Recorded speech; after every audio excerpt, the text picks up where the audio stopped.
news is news. Everybody thinks we've all worked on the circuits and seen contracts come and go. News is ongoing and it's getting bigger. The coverage is getting bigger, that's for sure.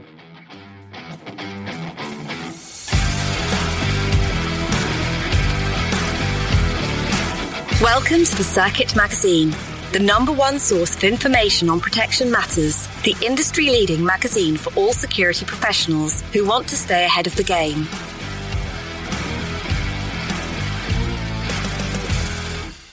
Working in media protection. Today, we're delighted to welcome founder of Cosain Consultancy, Ken Perry, to the Circuit Magazine podcast.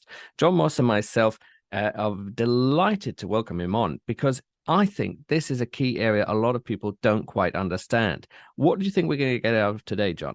Well, we're going to get a look at what it's like to work in this really specialized sector of the industry.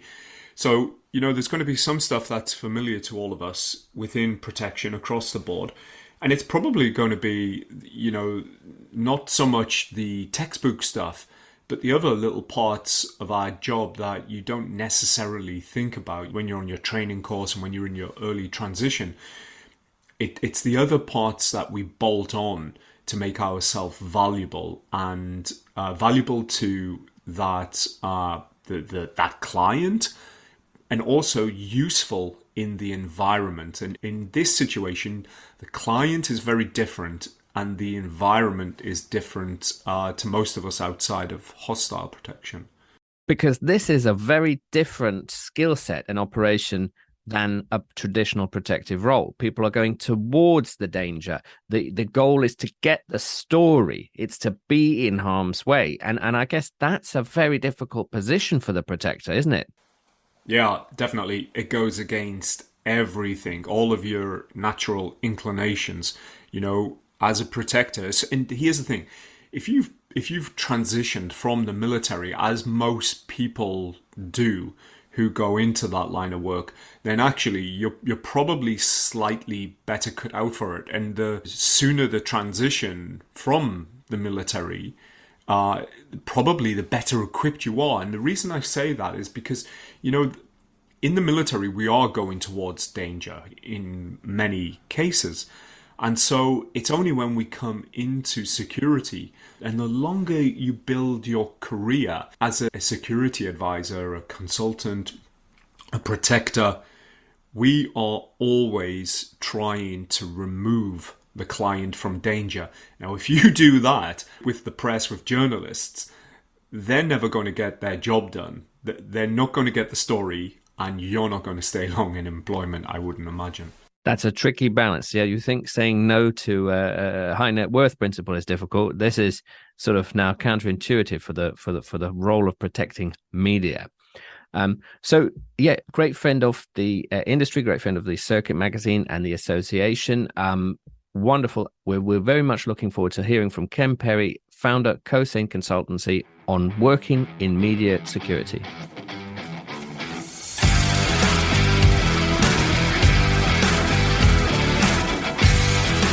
And now, let's meet one of the contributors to the Circuit Magazine.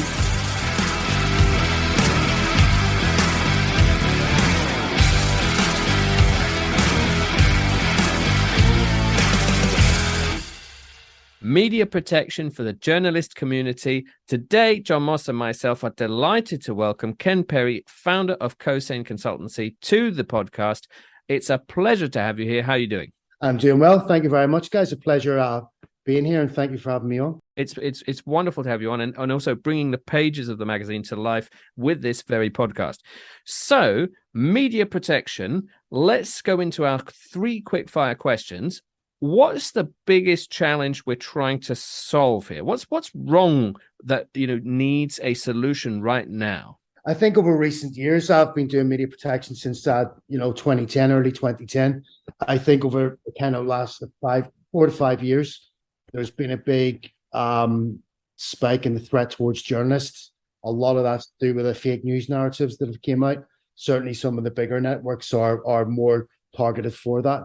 And generally, the whole online abuse, which can be followed up when journalists are out on the ground as well. So that's why I think now in recent events in Ukraine, the demand for protection within the journalist circles, whether it be print journalists or news networks, it's greatly increased. And then, well, what about you? Where does your passion for this come from? So my first job was the Haitian earthquake back in 2010. I'd just been out there previously in Haiti, just doing a kind of run-of-the-mill close protection, executive protection role. I left, luckily, just before the earthquake happened, and I got an opportunity through various kind of networks I got a call to go back out and work for a large American news network in Haiti. And I noticed straight away that there was no courses back then to be trained and working. I just had to kind of learn as we went along, and certainly with the guys that I was working with at the time. But I noticed quite quickly that was a different set of a skill set needed to work with journalists back then, and certainly, the attraction to it as well is that, over the 12 plus years that I've been involved in it, you get to witness moments in history firsthand. Absolutely. No, that's very striking. And I can imagine that many protectors, maybe they're already an EP, might be drawn to this type of work for that very reason. So then for the uninitiated, those who have not dipped their toes in the water and don't know about this field, what do you think they should better understand before trying to get into it? Well, on the courses that I teach, I kind of advise the guys when they come in before they start the course is kind of take the close protection, executive protection head off and set it aside for a little bit. The skill set that's required to work with journalists is kind of completely different from close protection or executive protection. And the reason for that is that you're a one-man band.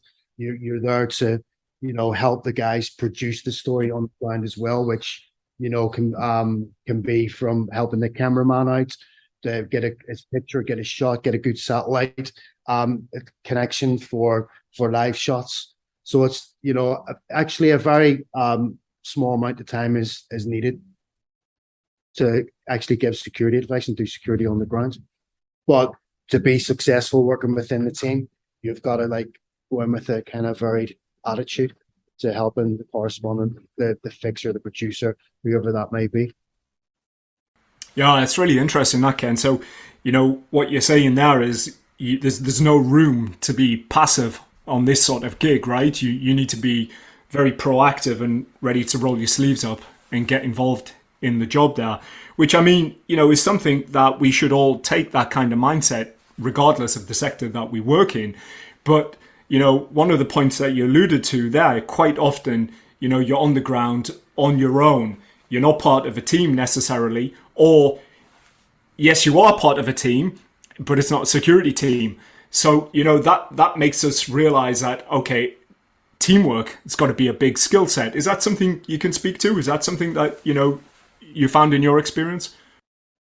Yeah, absolutely. And, working with most news teams, the personalities are quite similar. You're dealing with, correspondents who have got a lot of pressure on them to make live shots and get their lines right and for doing reports and that type of thing. So, the correspondent has a different personality than let's say, the producer or the cameraman. It's very high paced, very high stress for the guys on the ground when they have to meet, live shot deadlines and live shot locations and getting signals and that sort of stuff. So wherever you can help any one of those individuals, successfully do their job, it breaks down barriers very quickly. And just integrates you as part of the team. Yeah, I can see that. And, journalists are a very different type of client. When you consider the traits, these are guys and girls who have to put themselves at great risk to get out there, to get the story, which, that must be a nightmare for a protector. How do you deal with that? How do you prepare yourself for that kind of shift in dynamic for that type of client? You've got to get your head into the story straight away. And it's fast paced. It's most of the guys that work for Cosain, they're probably on 30 minutes notice to move. They get the phone calls. A narrative that I use is breaking news waits for no one. You've got to go. You've got to be ready to go. As soon as you get ready to go, find out where you're going. It's just as soon as I hit the airport, I switch off from my own personal life and get straight in to the story. And over the years, I've been educated by journalists on how to gather information using social media the right way, that type of thing. So the more you can bring to the party before you meet the actual team, where it be on location or in an airport like Heathrow or whatever it may be, and just add a little bit of value and help them achieve their aims. That's as alluded to before, that's the name of the game, and making them hopefully get a successful story. Yeah, I can see that it's the type of work that your skill set is going to develop a lot during the time that you're involved in this sector and doing this work. And if you're working at it regularly, you're going to learn a lot, as you said, on the job, and also from the client itself, which I think is a fairly unique sector in that regard when we consider, that doesn't really happen so much in any other form of protection. But, that said, you've got to start off somewhere. So you were fortunate, as you say, you're in the right place at the right time to get your lucky break. But, if you're looking to get into the industry, to break into the industry, what are the fundamental skills that you need to have in your toolkit from day one to start? And where can you go to harness and to acquire those skills? Well, first of all, we teach. I wrote and developed a media safety advisors course actually during COVID, and this is before Ukraine happened, and that was just using my kind of experience and skills that I've learned over the years and put it down on paper. That was fairly successful up until January. Ukraine happened. I deployed out to Ukraine in January, and had to rewrite the course once it came back after a couple of months out there.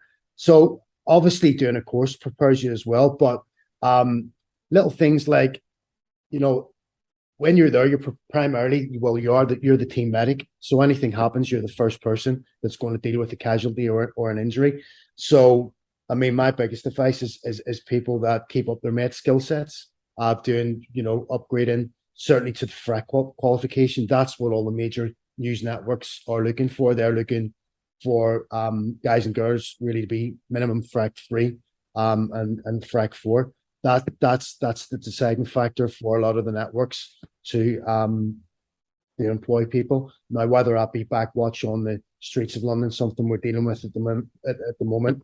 Unfortunately, the Queen's funeral and what's going on there. There's a lot of backwatchers in London 2 days ago myself, and just seen how many backwatchers are on the ground. So potentially that's what news networks look for. They look for people who have done some form of course, like a media safety advisors course, or no, it's not or, but additionally, the med skill sets are very, very important qualification to have. And so, Ken, I'd be interested to learn, because we do get fan mail about the tactical medic versus paramedic debate. We do get fan mail about that. So obviously, operating in London, there are certain considerations, restrictions, and things like that. But operating in a hot zone, or maybe operating in the DRC or CAR, it's a very different ballgame. So these skill sets are very, very desirable. But are there any limitations given the legal framework? No, there's not. I kind of know what the question you're asking, and if you're in the middle of the DRC where I've been before, and there's no good medical infrastructure around. You're the only person that's going to treat that casualty until you get them back. So. Things about, I know there's a lot of legalities about putting drips in, giving medication, that sort of stuff, working, in the likes of the UK or certainly parts of Europe and stuff. But, you will go into the more remote areas and even certain places, not certain places, but actually in Ukraine right now, given the threat that's over there are no limitations really.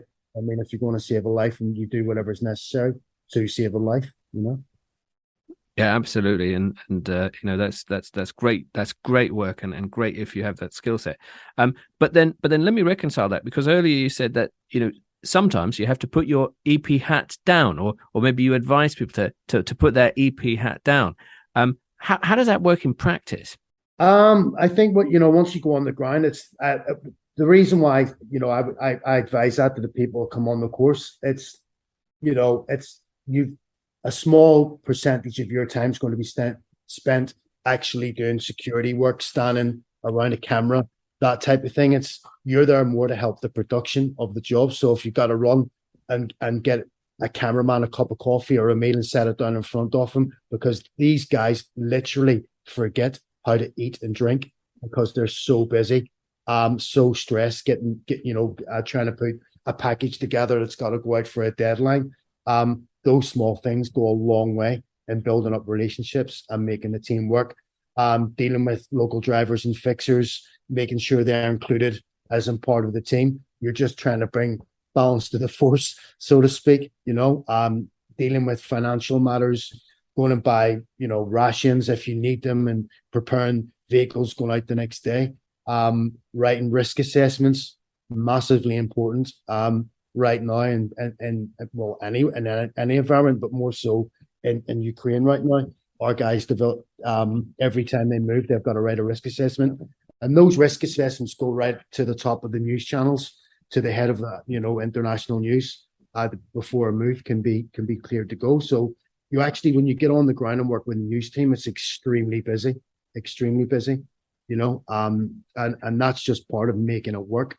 And then, especially in Ukraine right now, the amount of hardware that's being used in Ukraine, the Ukrainians are being supplied weapons from all over the Western world.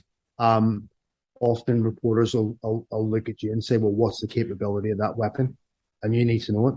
So constantly educating yourself on different weapon systems and capabilities and tactics, and and there's a big threat comes from the air as well, drones, that type of thing. So yeah, on a daily basis, you're a very busy person. Yeah, it sounds quite challenging and quite dynamic, especially in Ukraine right now.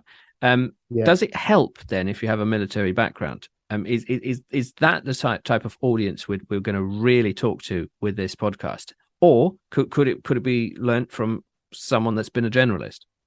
Okay, I mean that's a pretty straightforward answer to that question. If you're going to work look to work in Ukraine without a military background, forget about it. No news teams would take on anybody that hasn't got a military background for that reason, understanding military tactics on the ground, that type of thing.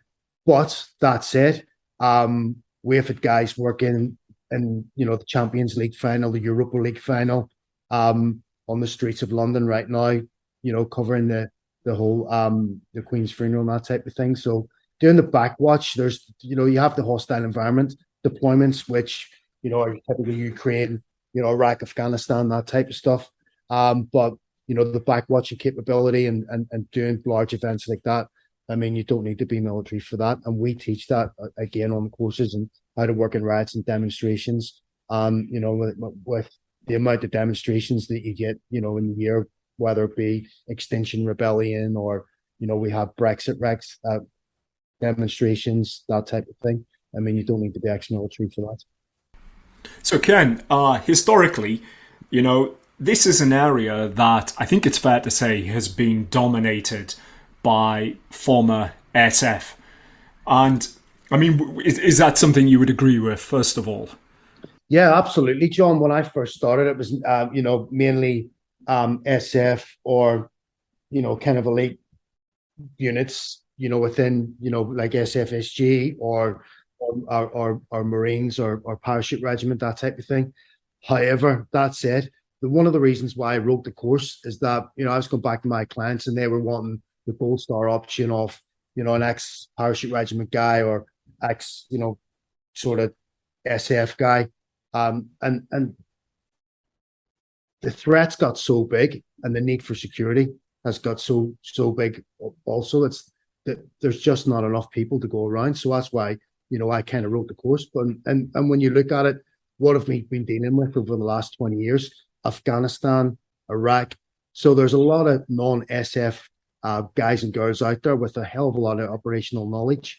that can bring lots to the table, Yeah, absolutely. I can see that. So, would you say that this is a trend that's here to stay? So, what I'm thinking about is any listeners, who might not be working in this area but might have half an eye on it.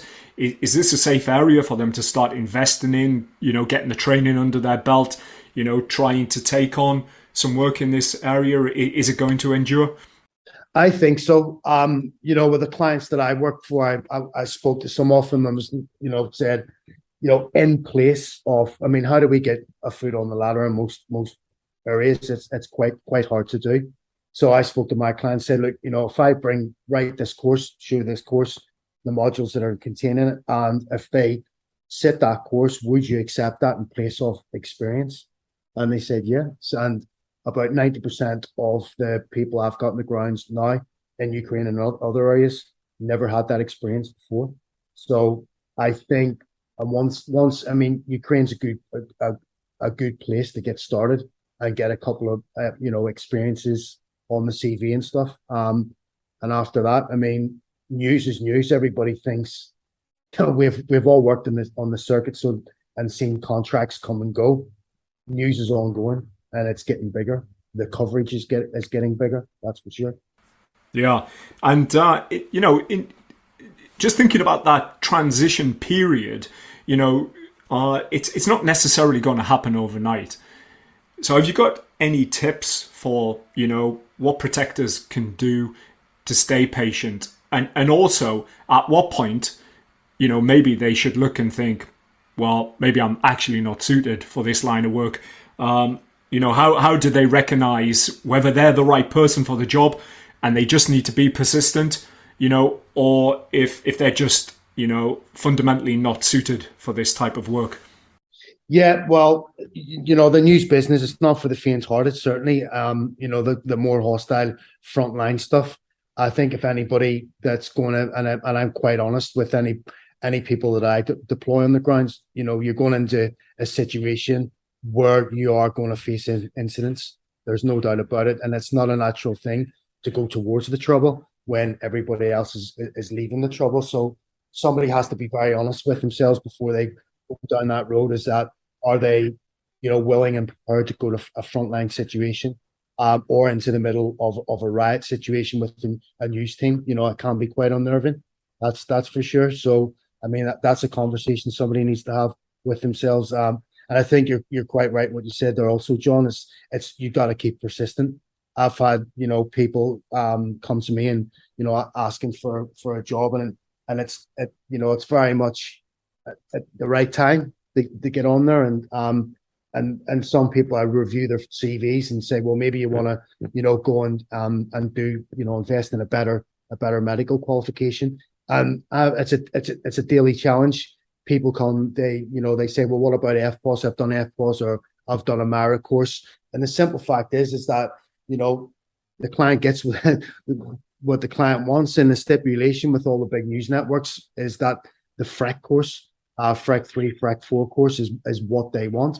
And I've spoken, the guys and said, like, you need to do a FREC course. They have went away and invested in themselves in that course. So, medicals, I've said it before, it's a huge part of whether you get deployed or not, So from your perspective, Ken, as a training provider yourself, what advice can you give to our listeners who are looking for a course, and what are the kind of things that they should be taking into account to assess whether that training provider is going to adequately prepare them for this type of work?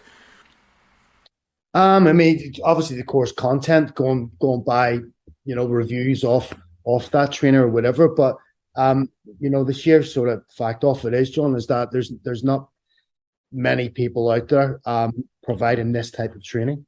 It's very hard to come by that specifically on what you need to do on the ground. You operate with a media team. It's, the kind of media safety, it's always been there in the background, and nobody's really been able to break into it because, like you said earlier, it was predominantly for the SF kind of community, but the need and the demands for security with news teams, for insurance purposes, for danger purposes, it's just got really big certainly over the last year. So yeah, to kind of answer your question, it's investing in a training course of media safety training courses, that it helps quite a lot. I mean, there are people out there that have kind of, like myself, got a lucky break and got in with the news team. But that's just luck, really, isn't it? Yeah. So Ken, I think it'd be great for us and especially our listeners to look at a day in the life of a protector in a media environment and the way in which they interact with journalists, because it has been possible in other podcasts to talk about when to say no or yes, but I know that was a tricky thing to say to an executive. But as John said, and as you said, running towards danger.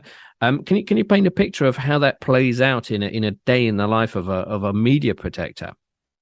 Yeah, I mean, it's if you think it's hard trying to say to an executive no, I mean, you want to check out journalists, you're going straight into the thick of the action. So, a typical day would be the day before. The safety advisor would write a risk assessment. So you'd speak to the correspondent, get a flavor of where they're going to do, what they're there to achieve. And we as safety advisors are not interested what they're in the editorial side of life.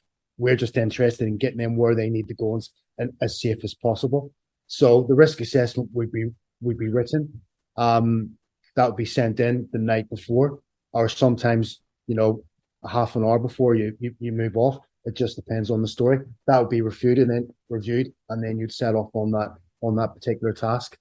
On that particular task, the safety advisor, he's navigating towards where they need to get to, checking the wires, so to speak, social media, speaking to other consultants on the grounds, and getting a flavor of what's happening in that area where they're going to go to. So that's hugely important, and backfeeding that to the correspondents and the producer, and just move towards that area, get to the area, get it set up, assess the situation, check out what the situational awareness is. Huge part of that, as well as speaking to the local driver, the local fixer, getting their perspective, and basically getting out there and trying to do the job. Speak to the cameraman. Does the cameraman want you to carry some sort of equipment with them? Spare batteries, tripod, whatever that may be. And then dealing with things like checkpoints, and it's all very much, then you go into like kind of, the military style kind of actions on, that type of thing. Get out there and get the story done. And usually, I've found when the teams are going out on a job, they kind of like to relax a little bit, because once they've finished that shoot and they've got that the material that they want, as soon as they get in that vehicle or they're coming back to the base location, these guys just work at a pace at 100 miles an hour, because they have to put that package together. So these guys are coming under a huge amount of stress, and anything you can do to make their life a little bit easier and a little bit smoother really does go a long way. Which is why, from the beginning, when I teach the courses, I tell the guys and the girls, just take that kind of close protection head off a little bit and understand the function of what each person does in a team. The producer has a certain function, the cameraman obviously, and the correspondent, and you can help them out in a little way, in your own way, which really goes down well and helps the team achieve their aims. And in trying to be a fixer, be an enabler, obviously that's got innate business value, and they can definitely see the value in what you're doing. But on the other side, do you ever find that there's a temptation to stop them being in harm's way or being collateral damage? Now, I'm beating around the bush a little bit, because in January of a given year, there was an incident where some journalists were targeted by actors who were, public sector. And that's an issue, because obviously that's your client and they're in harm's way and they're potentially in collateral damage territory. Is that somewhere where you step in and say, right, actually, no?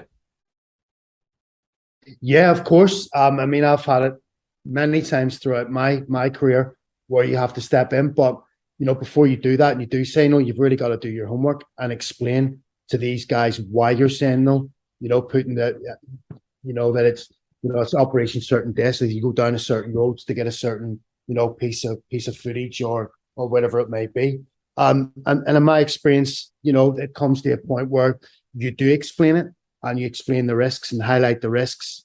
And still they want to go. Well, it gets to a point, well, we have to look at your own self-preservation and think, okay, well, if we go to achieve, you try to achieve what you're trying to do this way, we're certainly going to, get into the territory of either being injured or being killed. So, if certainly I've had it on occasions where I've just thought that's too much for me, and I'll politely say, I'm not willing to take that risk. And, you don't want to become the story. You want to get the story, not become the story. Mm-hmm. And every time I've laid that out and laid out, my reasons for that decision, 99% of the time, the journalists will listen to that. I love that answer there, Ken. I mean, it takes me back to my time working in hostile environments, particularly thinking about Afghanistan here, running a security team, and you're working with effectively civilians, who are coming across and working in a war zone, still trying to do a job. And I come up against a lot of friction and pushback in that role. And I also observed how some of my peers were going about this job. And a lot of them, especially those who were, fresh out of the military, had this idea that you could simply say no, and the authority of your position meant that was it. Conversation closed. That's it, done. I said no. You're not going out, and that's it, end of story. And I see these people not having the kind of longevity in the position that maybe they assumed they would have when they first started work.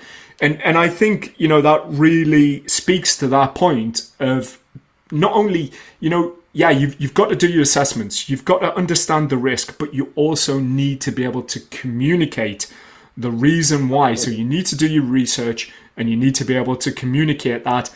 And then you have to have your ego in check to be able to get contrasting opinion back and be able to handle that.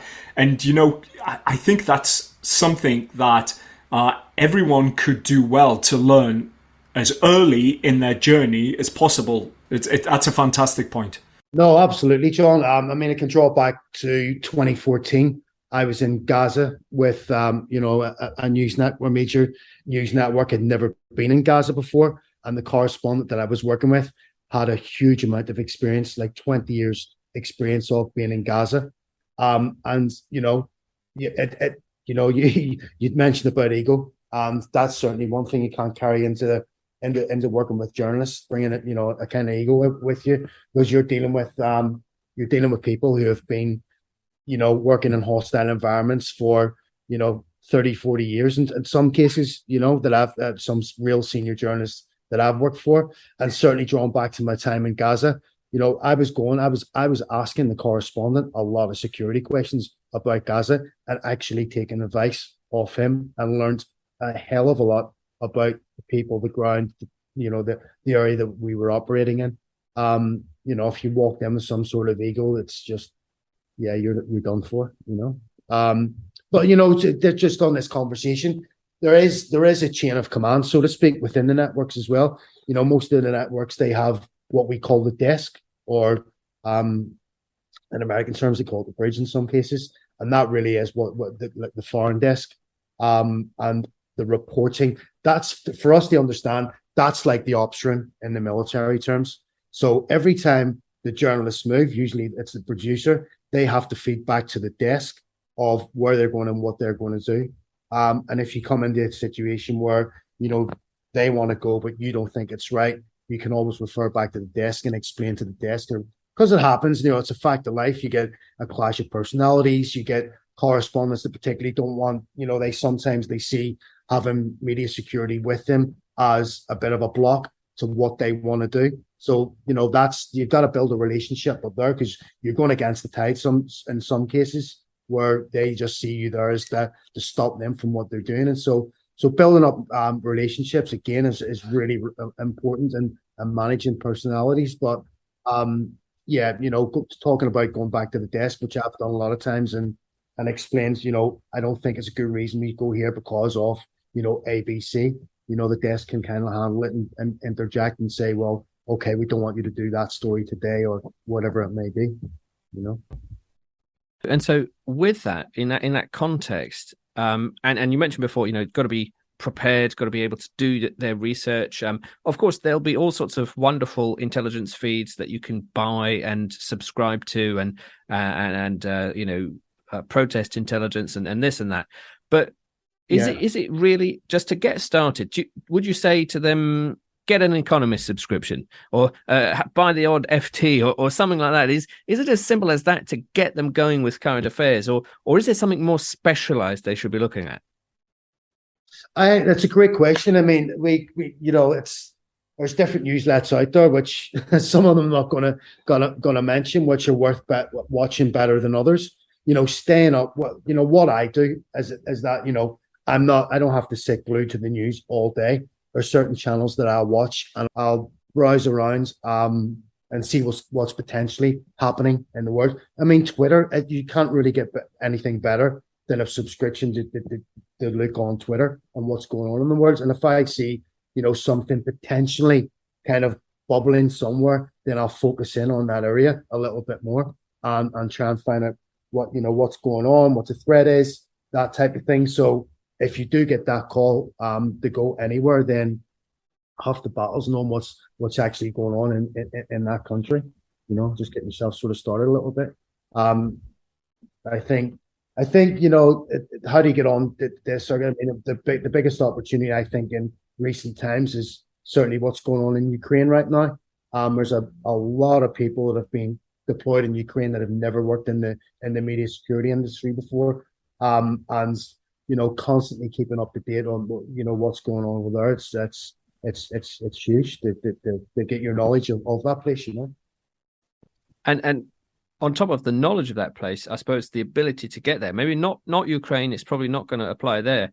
But should they take the preemptive step of going, you know what, this is probably an area of lots of work. I'm going to get myself a visa, or a multi-entry visa, or something like that. Or is this all done very much on the hoof, sorted out by your employer, the agency, or is it something that a protector could go, do you know what, that's an opportunity?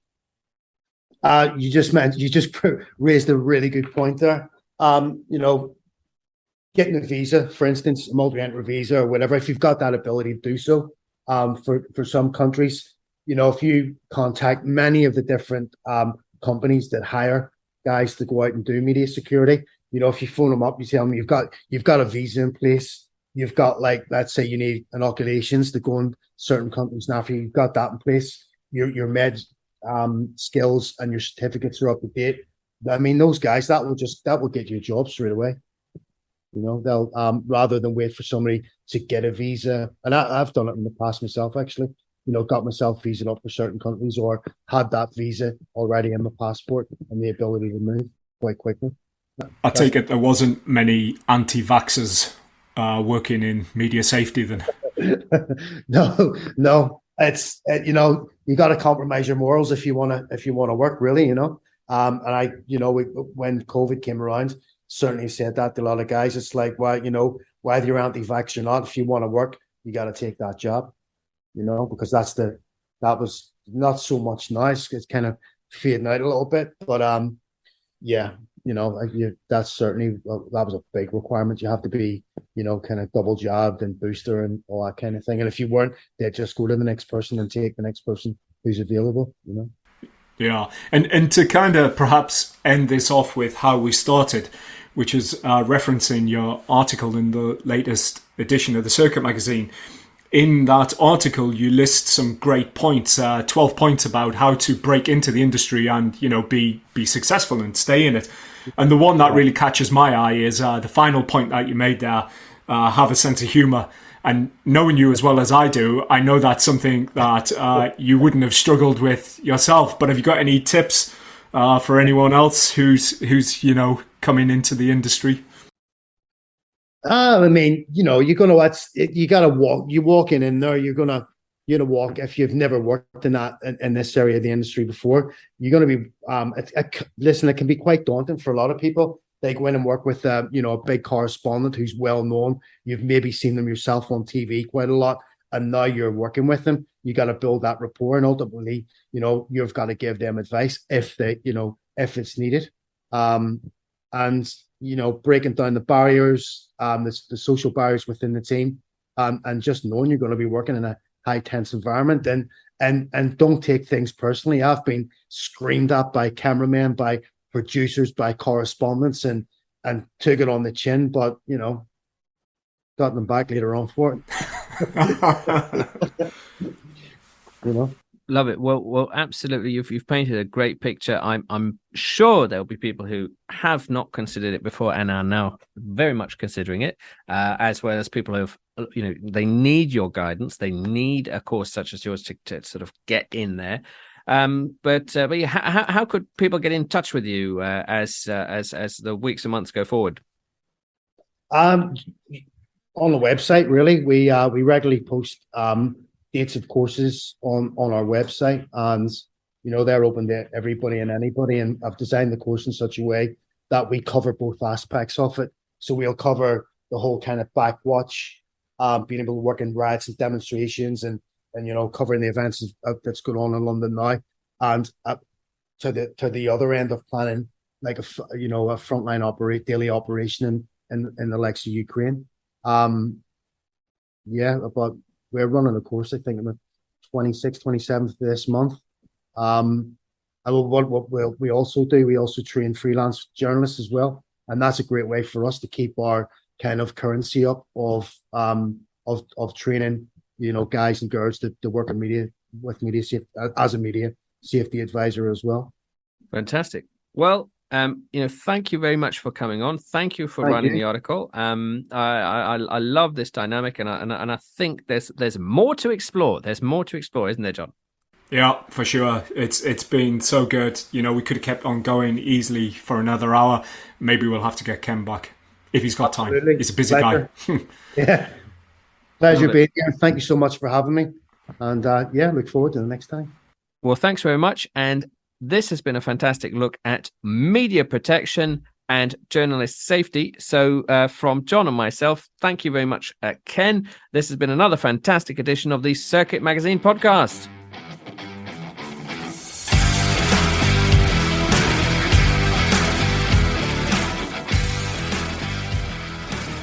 Thank you very much to Ken Perry, founder of Cosain Consultancy, great friend of the magazine, the association. And you know what? I think this is a new pivot for the Protector, because as we said at the beginning, this is exactly the opposite direction. You're going towards danger. You're trying to not ever say no to media and journalists. And I wonder if this has piqued a few people's interest, John. What do you think? Yeah, absolutely. I mean,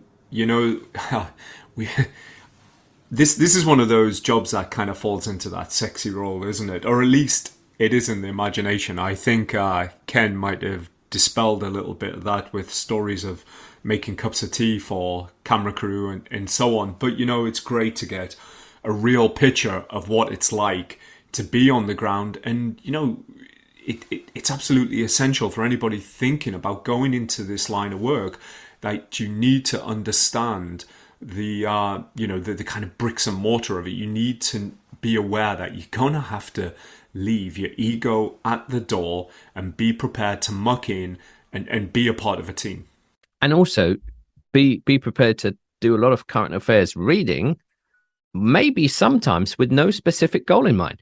Maybe it's, he didn't want to send us down onto any particular publication, but I think a wide range of reading around the world, current affairs, given that at any one stage, one of those stories will develop, and then that's you getting in there. So that's a bit of a challenge, isn't it? Because if I was working for a Fortune 500 company, I'd do my research, I'd understand what they do, but this is a lot broader. How beyond reading the newspaper do you think we can sort of solve that, John? Well, I've got an easy answer for that, and it does feel like you've set me up for this. But the Circuit magazine and through the associations, we provide a daily brief. So we're collating news from all over the world. This is not our interpretation of it. We're just collecting all of the main headlines, what's going on, and a lot of it. It's not news about bodyguards or what's happening in the world of close protection or anything like that necessarily, but it is the current affairs, what's going on around the world, the things that might be impacting our principals, our clients, ourselves, and just so that we've got a general awareness at all times. And then we build upon that with the weekly newsletter, and we have a really in-depth feature in that provided by our partners at Stratfor, which is a fantastic service. In that that's another service that if you want to pay money for, that's a fantastic one. And then on top of that, we also then put out the magazine, and of course the magazine has a whole section dedicated to global situation reports. So again, it's whatever your trusted source is, find that, make sure it's comprehensive, and covers the whole spectrum, because as we found out there with Ken, you never know where you're going to be. And I think Ken said, he has his guys on 30 minutes notice to move, which is incredible, especially if you don't know where you're going to be moving to, so you have to be able to get up to speed very fast and become an asset to those guys and girls on the ground. They're relying on you. And that asset, that facilitator, that's an interesting role, because there are a lot of protectors that dabble in concierge services and helping out in other ways. But this seems the all-rounder position, but also one of the most challenging one, because you don't know where the threat's coming from. Who are they? They're not typical. They're not this. They're not that. They're not public, private. They're everything and nothing. It's a very dynamic situation, which hopefully our listeners will warm to and reach out to Ken, because of course he does run his very respected course, and I think that's a good entry point into that world. But you mentioned the magazine, and you mentioned all of our other work, and so it would be remiss of me not to once again invite people next week on the afternoon of the 27th of September. They're very welcome to come to our Circuit Magazine meetup in the Keep of Brook Green pub behind Kensington Olympia. Why are we doing it there and then? Because that is, of course, right next to the International Security Expo, where we are a media partner, aren't we, with the association? So absolutely, they should come stop by. I'm there from 4 p.m. Onwards on the 27th of September. But what else do we have coming up? Because we've just launched the magazine not just a few weeks ago.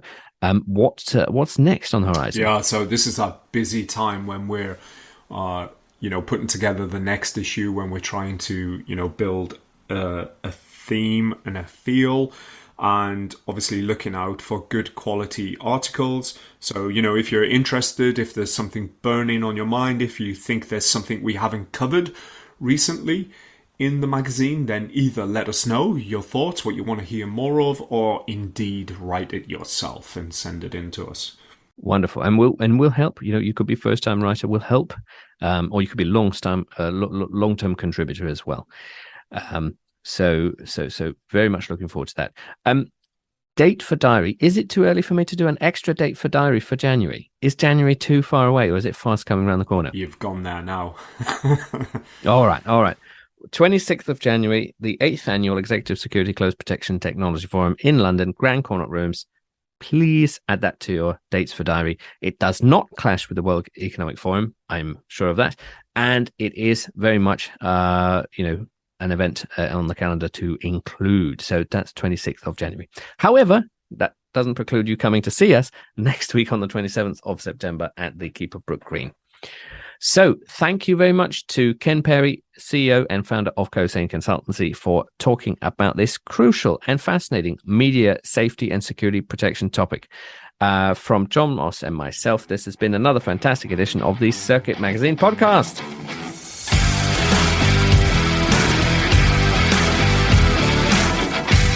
You have been listening to the Circuit Magazine podcast. Be sure to subscribe and be sure to not miss an episode.